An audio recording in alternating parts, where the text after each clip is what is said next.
Doctor দেখানোর জন্য গিয়েছিলাম, কিন্তু আসা দেখি এখানে অনেক ভিড়। পরে আমরা হাইটা পিজি হাসপাতাল থেকে এখানে আসছি, আইসা অনেকক্ষণ বসে রয়েছি, কিন্তু গাড়ি চলাচল করতে পারতাছে না। আমরা খুব অসুস্থ, বুঝছেন, আমরা অনেকক্ষণ ধরে বসে রয়েছি।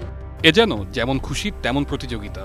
নানা ইস্যুর ধোয়া তুলে ঢাকা শহরের সবচেয়ে ব্যস্ততম সড়কগুলো অবরোধ করে দাবি আদায়ের হিড়িক। প্রস্তাবিত ঢাকা সেন্ট্রাল ইউনিভার্সিটির অধ্যাদেশ জারির দাবিতে রাজধানীর 2টি পয়েন্টে অবরোধ কর্মসূচি পালন করেছেন 7 কলেজের শিক্ষার্থীরা। আর এতে চরম ক্ষোভ সাধারণ নগরবাসীর। দুপুর থেকে সায়েন্স ল্যাব ও টেকনিক্যাল মোড়ের মতো ব্যস্ততম এলাকার সড়ক দখলে নিয়ে যান চলাচল বন্ধ করে দেন শিক্ষার্থীরা নিজেদের দাবি আদায়ে স্লোগানে রাজপথ উত্তাল করে রাখলেও দীর্ঘ সময় যানজটে আটকে থেকে চরম ক্ষোভ প্রকাশ করেছেন এই পথ ব্যবহারকারীরা।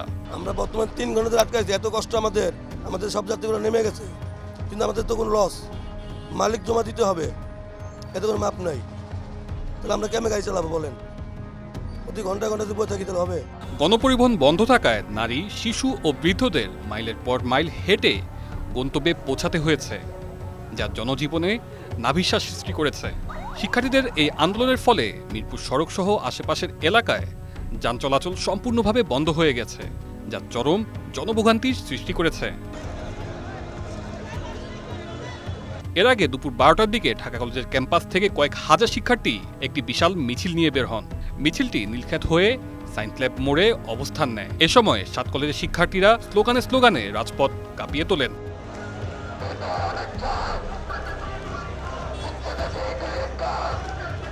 সাত কলেজের সংকট নিরসনে 2017 সাল থেকেই নানা পদক্ষেপ নেওয়া হলেও শিক্ষার্থীরা পূর্ণাঙ্গ স্বায়ত্তশাসিত বিশ্ববিদ্যালয়ের দাবিতে অনড়। নতুন প্রস্তাবনায় বলা হয়েছে, কলেজগুলো নিজস্ব বৈশিষ্ট্য বজায় রেখেই অনেকটা জাতীয় বিশ্ববিদ্যালয়ের আদলে এই নতুন বিশ্ববিদ্যালয়ের সঙ্গে সংযুক্ত থেকে কার্যক্রম পরিচালিত হবে। তবে শিক্ষার্থীরা দ্রুততম সময়ের মধ্যে এই প্রক্রিয়ার আনুষ্ঠানিক ঘোষণা বা অধ্যাদেশ দাবি করেছেন।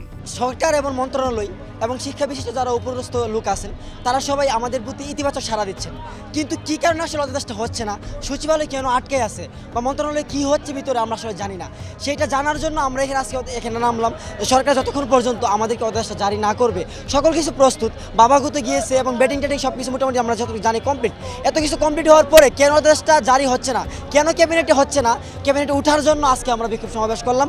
যতক্ষণ পর্যন্ত মন্ত্রণালয় আমাদের অধ্যাদেশ জারি না করবে বা আমাদেরকে চূড়ান্ত রুটম্যাপ না দিবে, কোন দিন অধ্যাদেশ দিবে, ওই দিন পর্যন্ত আমাদের আন্দোলন থামবে না, আমাদের ব্লকের কর্মসূচি চলবে। তবে জনসাধারণকে কষ্ট ও ভোগান্তি দিয়ে দাবি আদায়, এমন চিত্র আর দেখতে চান না সাধারণ মানুষ। মেডিকেল থেকে আসছি, গাড়ি বন্ধ থেকে হাঁটে যাচ্ছি। তানজিলুর রহমান তুষার, বৈশাখী সংবাদ, ঢাকা।